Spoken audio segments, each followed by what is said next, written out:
Hello, my name is Reiko Osoroshi. On this channel, I narrate Japanese ghost stories. Today, I will narrate two ghost stories, Purple Jersey, and Japanese Hanging Scroll.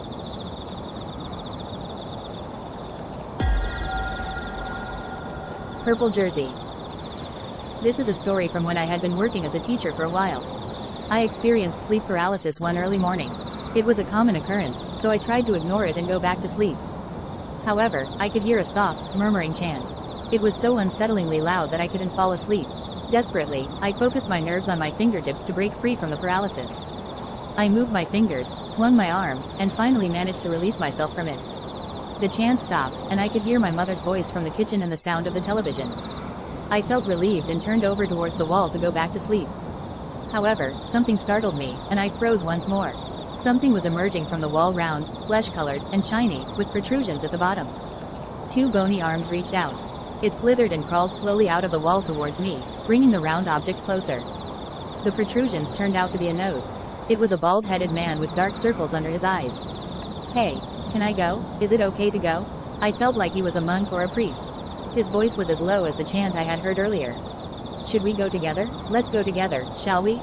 If you would like any specific part to be rephrased or have any other questions, please let me know."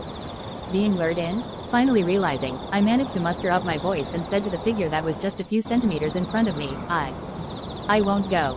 The figure peered closer. I don't remember that face from that moment. I probably blacked out. Did it smile? Did it get angry? I can't recall, but I remember it was a terrifying face. However, a few months later, it appeared again.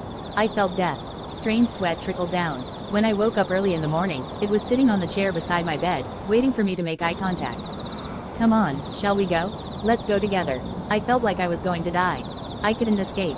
It just waited there. "Shall we go? Are we going? Come on, quickly." There was someone behind the man, someone vaguely familiar, wearing a purple tracksuit. They were looking down, and I couldn't see their face. "I won't go. I won't go." I couldn't make a sound. There were two of them. It was hopeless. If you need any further assistance or have more text to translate, feel free to ask. When I was about to give up, bang, the door closed. A third person? I shifted my gaze, and both of them had disappeared. For some reason, I felt a bit lonely, sad, and my chest ached.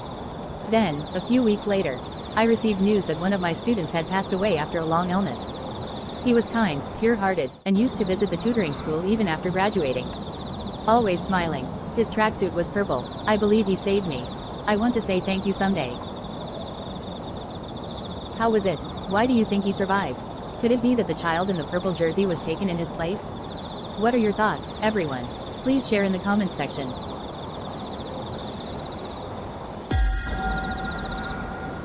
Japanese Hanging Scroll. I have an unpleasant painting in my house. It's a so-called hanging scroll with an unknown artist, depicting a shoki. Well, to say it's in my house is a bit exaggerated. It's currently at the local shrine.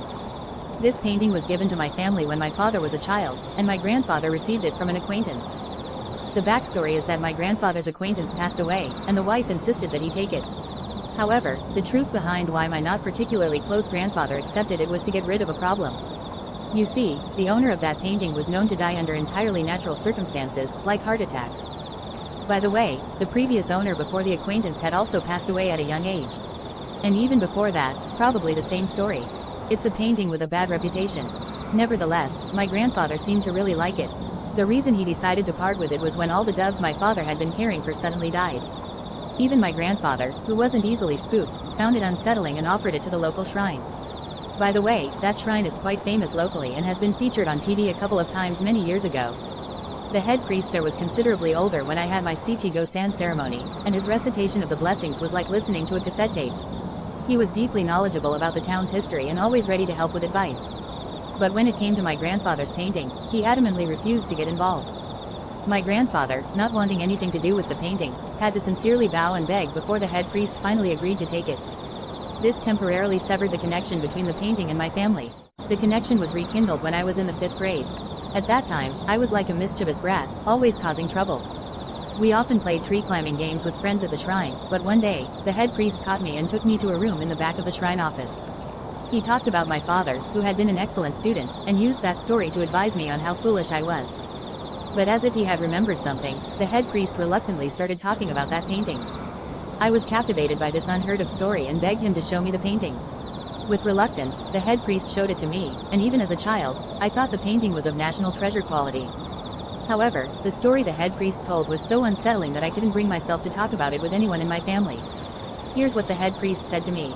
You might see faint cloud-like patterns in unusually empty spaces of the painting, but at first glance, it appears to be just stains. Long ago, it was undoubtedly an exquisite painting. However, what's problematic is what was used instead of paint. It's probably some kind of blood. Only the parts that were originally painted with ink remain, creating the image of Shoyuki. But in reality, it's likely something entirely different. It's a condensed hell, the end of this world. The painting itself is a curse. There should be 6 more matching paintings to this one, but I've never seen them. It's quite similar to what my late grandfather told me when he was a child. I didn't want to take it. It's a painting that turns purification ropes into rotting soil in less than 6 months. It's no surprise that there's no signature from the artist. I've never heard of a curse maker bothering to leave their name. The box it's in is new, but the original box must have had some words on it. Old, ominous words. If only that box were still around, we might have known the truth behind the painting. Here are the 2 concluding episodes. 1. Shortly before my grandfather passed away, there was a moment when I was alone with him in his hospital room. He mostly spoke incoherently due to the painkillers, but he briefly regained consciousness and said something to me. He told me, words are the oldest form of communication created by humans. They're what allow us to make others angry, sad, laugh, or happy. Words have the power to move people's hearts.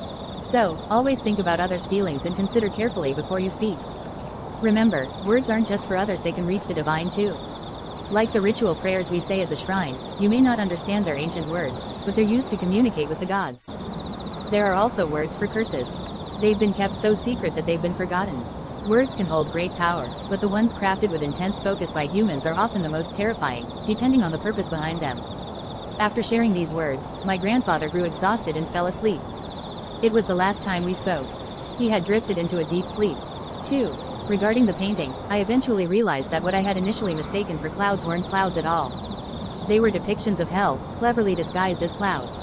In perfect condition, that painting had the power to capture people's hearts, even though it was, upon closer inspection, an image of hell.